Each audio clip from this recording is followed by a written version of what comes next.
sang nei le som pakwa Christmas chibai kan bu ka cheu he Christian te hun pui Christmas hun limom tak mai kan lo thlen hian ring tu zong zong te lim takamang tur le he huna chung zong zong a hianin hun thatak manga pathian mal som na dong ngei turin du sakna kan hlan chewa kumsang hi som pakwa Christmas bi khi mimal tinte tana mal som na thar ne na tharau mal som na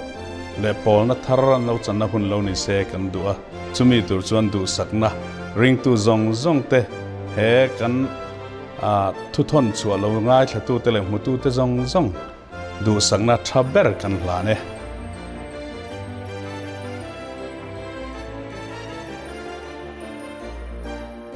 Christmas le kum thar chi bai vek ule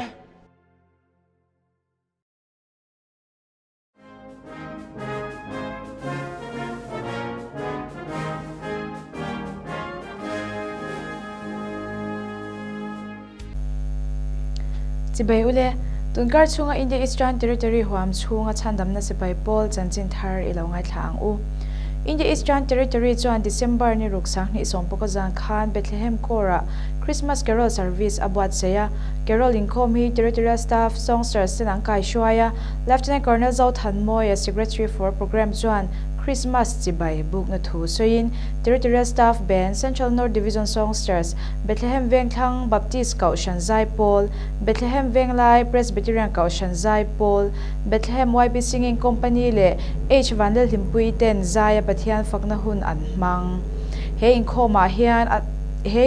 hian atam theyang ber Christmas la manga pathian fakna le choi moina hun man ania Iswa Krista piancham phapwalin Christmas Carol Service kumtin India Eastern Territory hian abuat sai chin ani kumtin anei chin Christmas lim lelom taka mihar sa jok te poin an man ve theina tura ve bur khonna red ketil apil kumsang ni sompakwa chu December ni sari ni sompali le ni somni pakhat sang ni sompakwa hian aizol veng shang bazar lun laya te lunglei darlon Kolasip Saitwa le Lamka Manipura te nei anidona Red Kettle Service a hian commanding officer te convener ni in Corben Master te assistant convener ania an remrat na hnoya Red Kettle Service nei ania Corben le songsters ten hun an mangang Calendar of events sa alan angin December ni sompanga sang ni sompakwa hi YP annual Sunday ania annual Sunday hi YP Corten program siamin kumsang ni sompakwa a Sunday school kal kimte nungchang chate le kong shanga choi moina pek tura YP Corin arwa mante choi moina hun nein lo mante hlan anni ang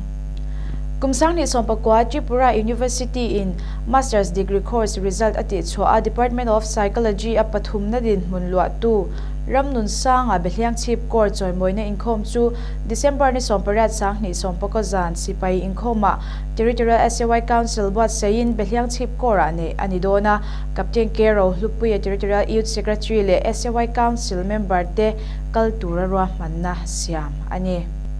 Silchar Boys Home home father na arwaka dil tu chu mi pa single ahmuna omchil ngal thei sipai polmi hindi chong thiam rui thei thil tilau ani turani dil na chu plain paper a ziakin by data ming date of birth qualification address kim chang le phone number te zia tur ani a Kor embassy au shat puina thiltel chu du thusam ani dil na hi superintendent Silchar Boys Home ne na thelu tur ani a December ni sompariat sang ni sompakwa chundar sompania Silchar Boys Home Rangir Khari Hospital Road Silchara interview nei tur ani ang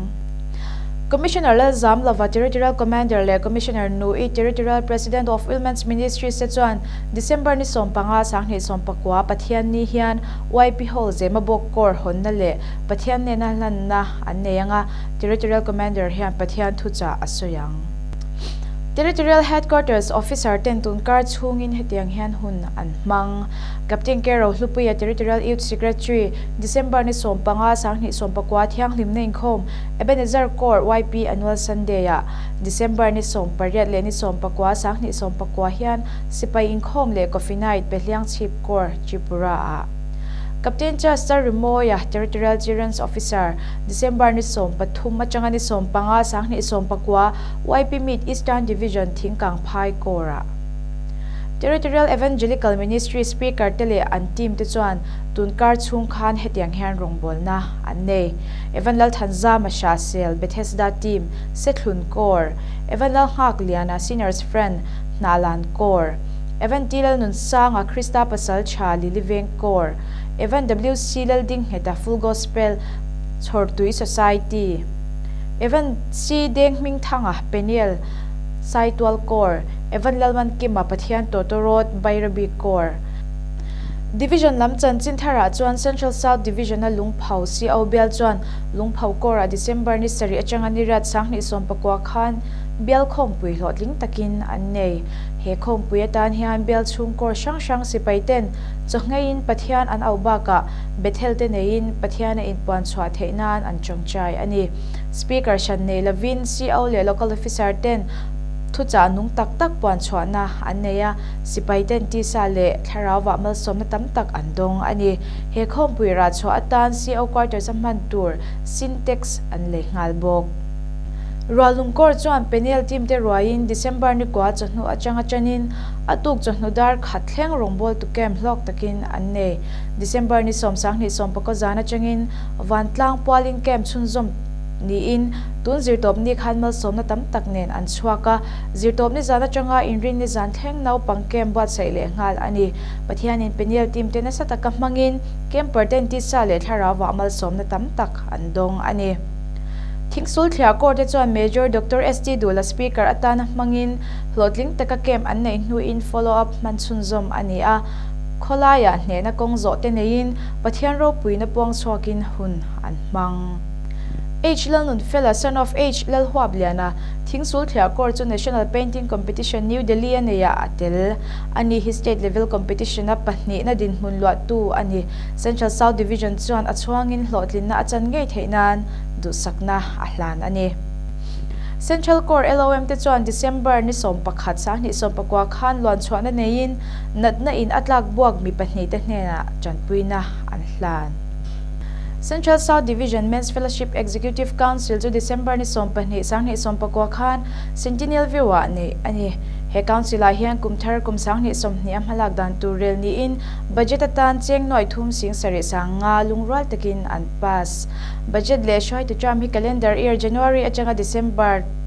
anga kalni set antibok Christmas pola luan chwa na mi har sa le dam lo mi panga hnena cheng sing ni alwan chwa ni se antibok Central Core SAY te malak 9 December ni red zang khan Central Core Kor pum hwapin prayer wall clothing takane ani thakthing tlang mission veng bazar le kulikona te pathian thu cha puan chhuana le chongchai na hun man ani Central South Division SAY Noya Street Mission Cell te chuan December ni som pathum zandar kwa khan Hotel Regency kota hlotling takin hun an mang he huna hian pathian thu cha fakna hla manga puan chhuana le momo tu te tan eitur a thlona semna an nei bok Maubok Court chuan an partner rule chom court to December ni red khan tlo in khom ho na hun thatak an man ho baka item benglu tak ngai thak ani Maubok Court hian rule chom court hne na ngai shuina thilpek hlutak an pebok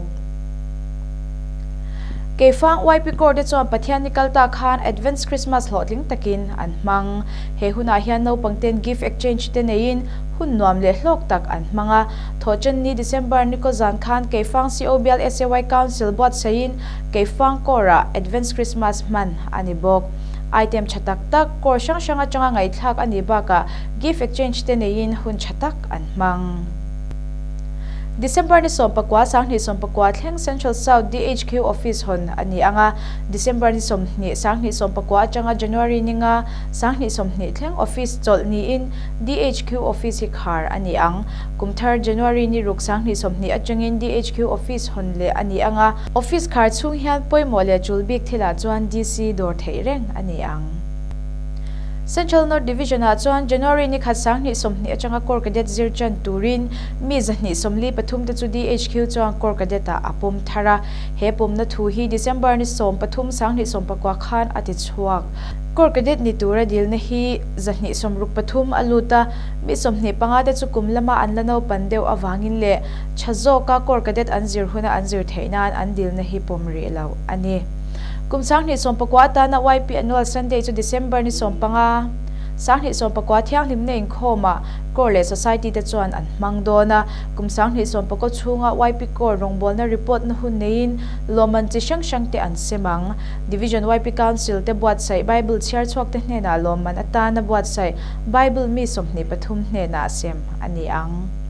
December ni thum sang ni sompakwa khan dap chua kora chung ko harsa panga hne na cheng sang khat cheu pe in Gilgal kor League of Mercy te an luang chhuaka mamo tu te hne na pek turin mutbu le thuam no tam tham tak an keng tel bok pathian ni kalta December ni ra sang ni sompakwa chandam nei khoma New Mamit Society to Lieutenant Michael Lalompuya commanding officer chuan kora apuang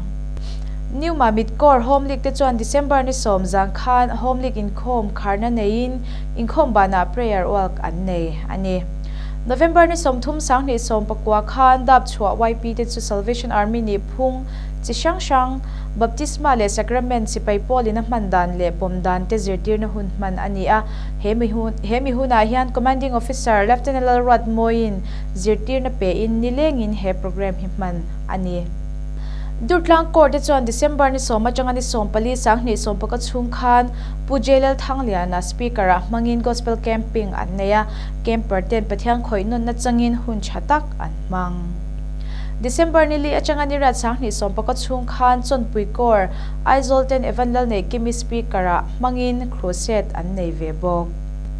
thochen ni December ni ko zan khan chonpui kor SAY te chuan street ministry rongbol na an nei Aizol khopui chunga police station atang tele duty te hne na ei tur semin an fe chuaka atuk thole ni jang khan chon puikor SAY ten iram lo thleng ro se ti thupui manga film an siam chu PB sang khumin atlang zarbok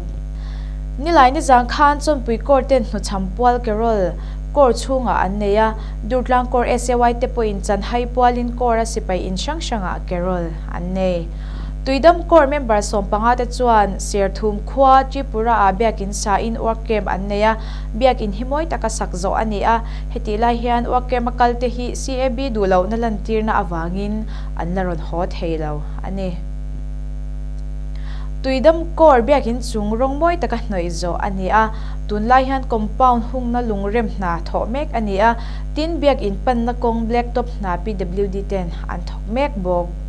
Ram Hunveng Thar Kor Men's Fellowship chuan Sairang Court lo in Miharsa Zwal chung ko pakhat ta tur chanpuina cheng sanga zatni le bu 5 kg som an hlan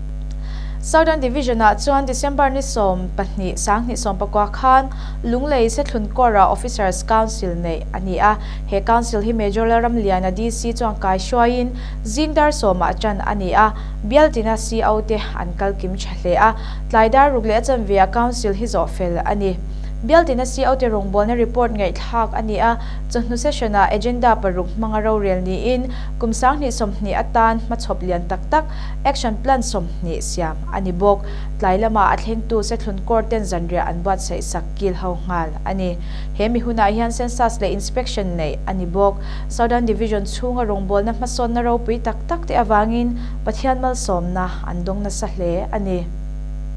December ni khat khan horep kor lunglei chuan division program ti hlotlingin chongte kor antlo mi sompanga kalin school tan chair som le kor chanpuina chengsang rukhlan ani bok cholni jan chandam nei inkhom bana chongte pi a mol inkhom nei ani a pathiana hlokna tam tak andongin an hlim hle ani khati zong kha tunkar chunga Salvation Army India Eastern Territory chanchin thar kan gai thak theite chu ani e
in si bai ule hey rong bol pui tu tak tak te chen le rual te le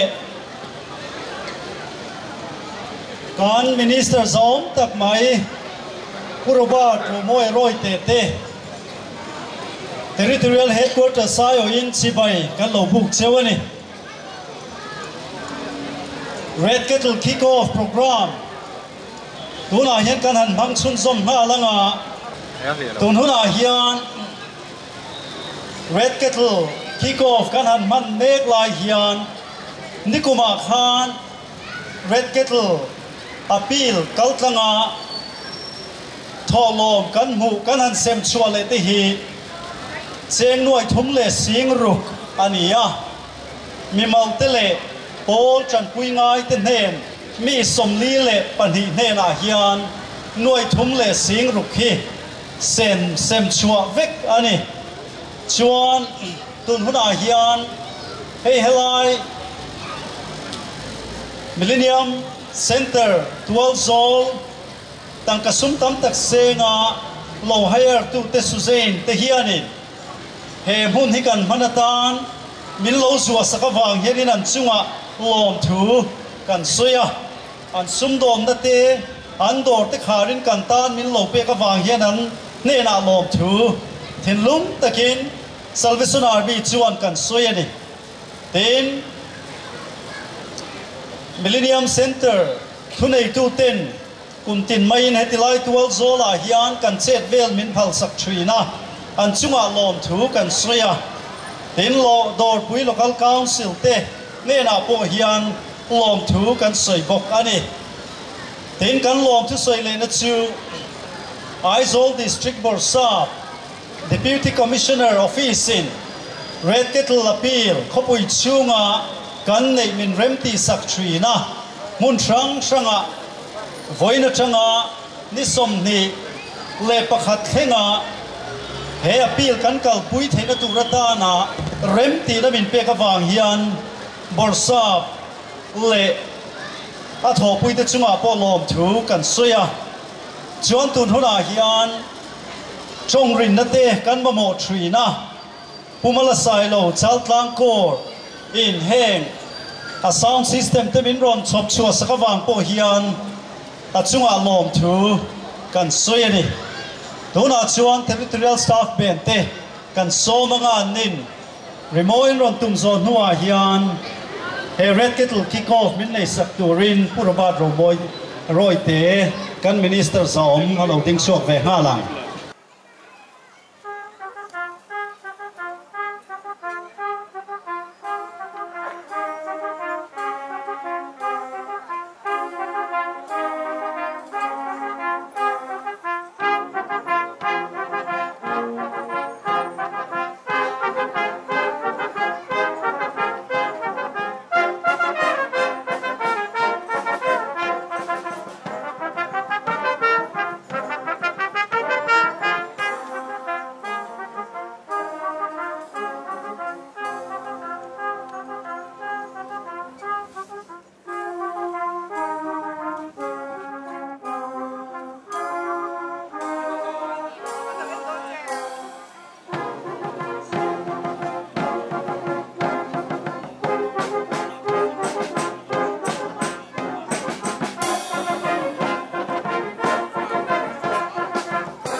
ผู้chairman และกัน Salvation Army เขาตูเตะเวลา special items ในตัวเราก็ขอสอบบีบเตะเวลาฟังก์ชันมันชิมตัวส่งเตะอินสบายอินคริสต์มาสจะไปกันปุกจัวในเวลาหุ่นเราพูดเลยหุ่นหล่อมุตตะกามีสองเฟียฟังอินกันหลวมากันทิมเลนนี่เฮ hey red kettle ming vua Salvation Army ten midang te chan puina na rongan pol na hi kumza som hi pariat lai lo ni towa an lo bei rei fiao to ni tianga rong pol na hun tak mai hun pinaya om se nei tak maya kan sipai pol ten an lo ti thin hi an fak omin ka hria tuna kan han ti tran le tur po hi hel nuam tak chu ni lo chang po mai theye ma se pathian rong pol na ni ya mihring te kan mihring pui te rong pol na ni ti hria urtaka ti chho turin adin mang zong zong te po kan cha duwa tin ven thang thang ate le mun thang thang ate tiang hian ti ani don ning ka hria he rim chang he rong pol na rim chang la la a tran pui ngai te tran puya midang te ta na mal som na ni turin mi zong zong voina hian ka som tuwa midang te ta na mal som na ni turin pathianin mihring te min phuta midang te ta na mal som na ni na rim chang Salvation Army ten an ron siam hi aro puin na lo min ka hria mitam takin an mani tan sum ten zong khoma mitam takin ke mani tan sum te kan zong khoma kan hai luta kan thok chuaka voina kan sipai pol te ro chuan midang te tan puina turin ama mo rawa po ama mo na sa swal te tan puina turin an fe chuaka sum an zong khom tan puina an dong khom don ani pathian in mala so mang ti karinga e hun rem chang amanga tan puina lo pe theu tur poin min the phak song song te kan som tu ani e te chuan voina hian sipai pol te na red kettle rong pol na an tan tur hi lom takin ka honge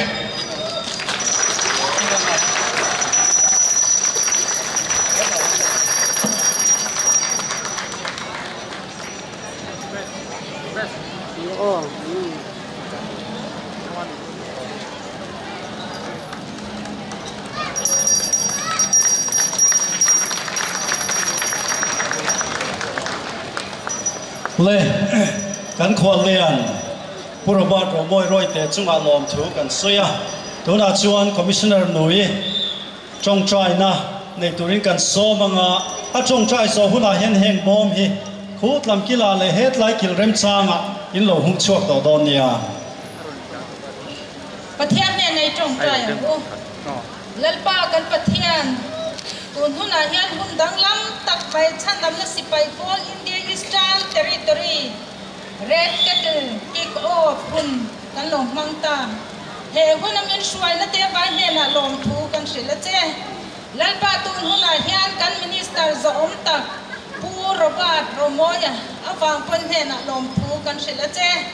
ti chuan he chan dam na sipai polin tina kan lau ti thin khongai thil pe mi te na kan ron dil le don ani ya he kan rimoi mangte zai mangte le thusoi mangte tin kan da thin ring mangte ni mi te lalpa nangman min pe la he bo ma hian thil pe khongai thil pe an ron pe to na te an ron chun som le the na turin le kumdang min suai to na te mal som na te kan don ai na sa kumina hian midang te ta na luang chuak thei turai mal som na tang tang men mutir turin tun huna hian kan dilani he Christmas lo theng tur hilalpa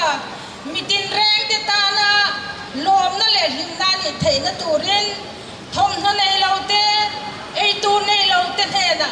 pe chua na turin tu na hian chandam na sipai pol ten mi ne na khoi rong bol na kan ron dila heng thinang ma tu zong le ilom zong ani ti kan sia mali som do na wangrin nai lom thu kan sila che voin ni atanga red ke kan nei top theng in lalpa nang man min swaila midang te ta na mal som na kan ni to na te awangin lom thu kan sila kan sil che midang te ta na mal som na kan ni zel thei na turin mal min som min swai turin le voin ni kan program hun bul min tran pu top tharau thiang na min khar sak turin laliswa Kristan mingin kandile tuna chuan a thak du piang ten kan khwal lianin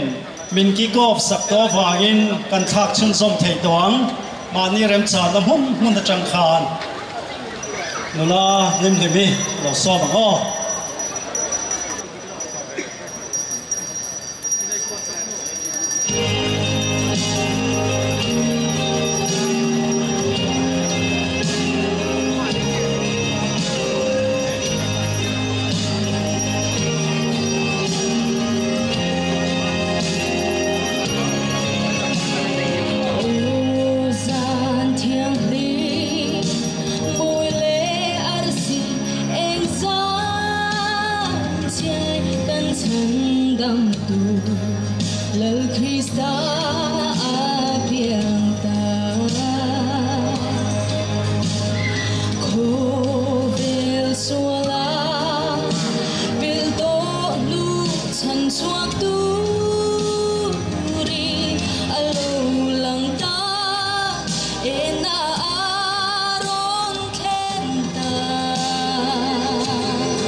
nulal him libi kan lo me Ebenezer Kor YPT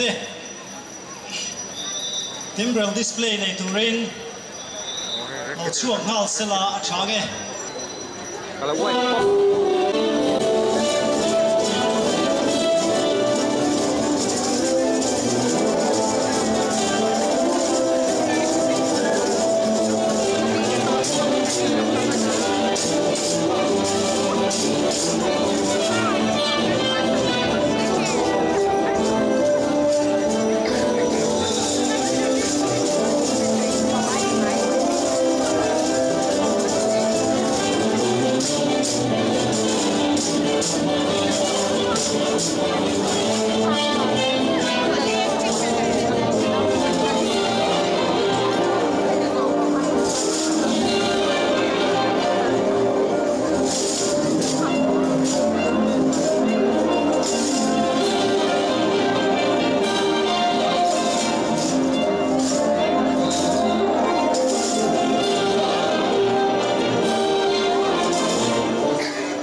combined song seste kan lom he mai Salvation Army ya thilpe tholo bi tha khian mamotu ten he na changkai takamhan ani thri na ni dona chuan commissioner lal zam lova territorial commander Christmas chibai bukna thosaitur soma Christmas chibai in zavain ka bu ka chu voinia hian chanchin tha lukazia pung ni chang soma kan pathian thuin men khilangin lau su langai ro mitin ta tur chanchin tha lom om em karon khena cheu ti in van tir kawin miron thia tira voinia hey kettle kick off kan han ne ya mun dang ram dang ateng te hetiang hian kan kalpui thina hey manilo ka UK ateng te hey USA president nupui Melania Trump iten kick off te nei puin tiang chon man puya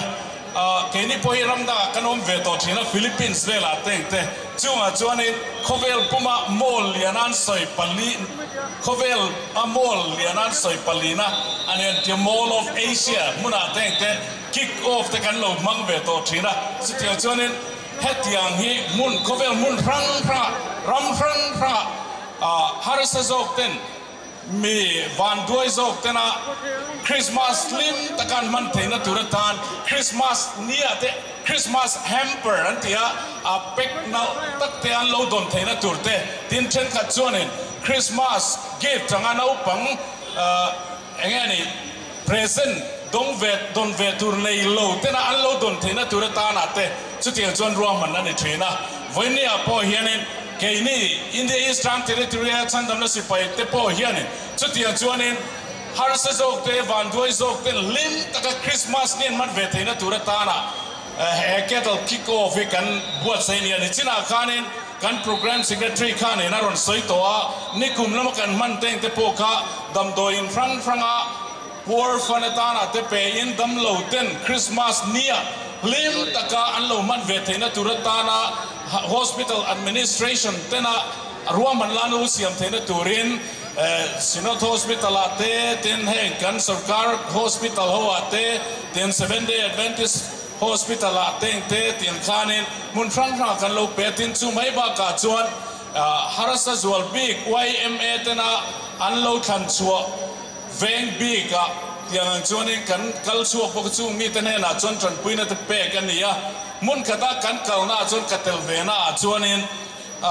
annu tene na lo om turin YMA tene lo thapa maro chu annu ber chu eizon na wangena lo om theilowa afa te pathum man lo ma kan valuta an lo me man lo om tu soi ngai na pokhan fret thiam lo zo ka an mel muriot khan ato katini an mel mu khan a eng kim mai kha soi ni voine a hian phal takain thil pek teng te voi etianga kan red ketla lo drink khom te hian nau pang lom na tur nei velo lungai taka Christmas mang tur khan lim takin Christmas lo man ve pani ti kain thiat ka du khop mai chutia chon dam lo na khuma mu teng te pakhat chu kan tole a chon dam doin pakhat adam doin chu sei lo mai lang in chu ta chuanin tuna chuanin chu dam lo chu lalpan he na chol to a kan kalai chuanin achung te om puitu po nei thamu mal lovin lo ma ta chuanin kan valu ta lom em kan thil pe kai mai kan trong trai na kha alom zo kan in ka thia amaro chu thil pe kon kongro su mal som na tam ta ka thena ni a mela limnan mu khan ava man em ava phu em ava lok em ava man la em tin kai to na heng mi puitena thatna illuan chuatir na hi ati ani na tur takamana ni ti kha min hutira lomum ka ti khop mai voin ni han chu chu kan in mera kan triat tir du chuni tlen te kan tho khom tring khom khanin thil tam tak mal som na tam tak thena ni voina chanchin thalu ka sia kena min khilanka lao sulangai ru voina hian mitin ta tu chanchin thalomum em karon thene tia mitin ta tur tile lao su tilai hi karil ruwa a oma chu chu lal vantir ko kha veni hian Christmas kan man nine lo tel ve don ta sala lali suwa pian thu min on fil ve don ta se lao su min thing e mo ti ka ngai to ne lao su min ti ker lo mai thei boil tuk su tu lu tuk su nal tum lu tuk su lok tum lu tuk su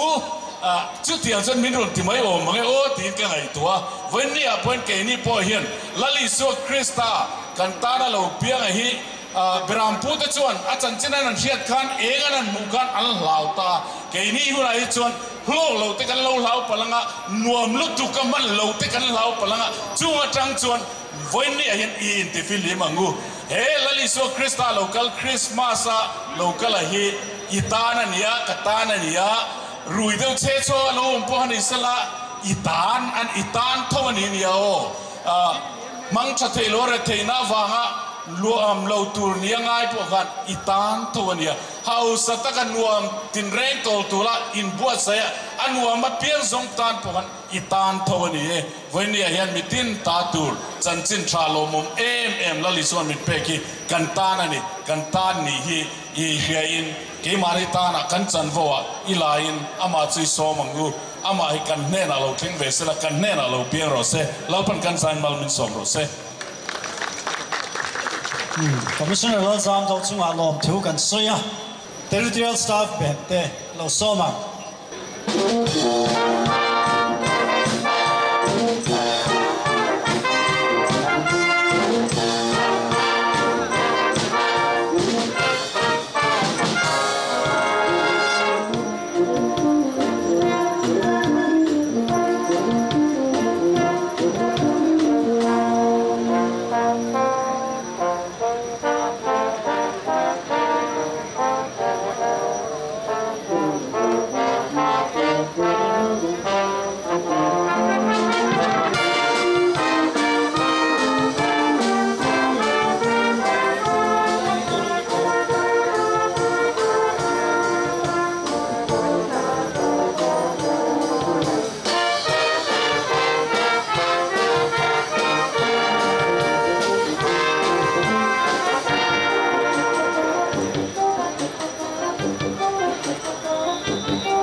Staff Bente Kan Lome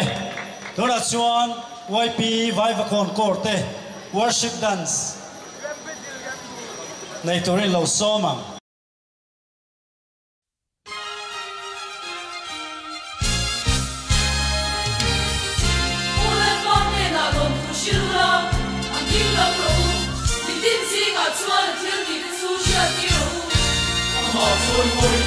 God,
chuan nulalo do saki zai turin kan soma nga anin ta zai zon nuwa Lieutenant Colonel Simon SP kan Chief Secretary trong China in min trin don ani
thu kan se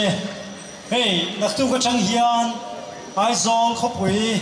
hun sang sang ate tin Mizoram district capital hun sang sang ate red kettle appeal hi kalpui ni dona vitamin kick off saktu Robert Roboyan min som na ngin phal taka chan pui ngai te chan pui ni thena tu ra ta na lo tho tu rin kan hin nge non le ani tuna chon Lieutenant Colonel Simon SP somange. Thank you for accepting and listening us, and thank you, Minister, for spending some valuable time with us. And we wish you all happy Christmas and a blessed New Year 2020. Let us receive blessings from God. Grace of our Lord Jesus Christ, love of God, and the fellowship of the Holy Spirit be with you all forever and ever. Amen. Amen.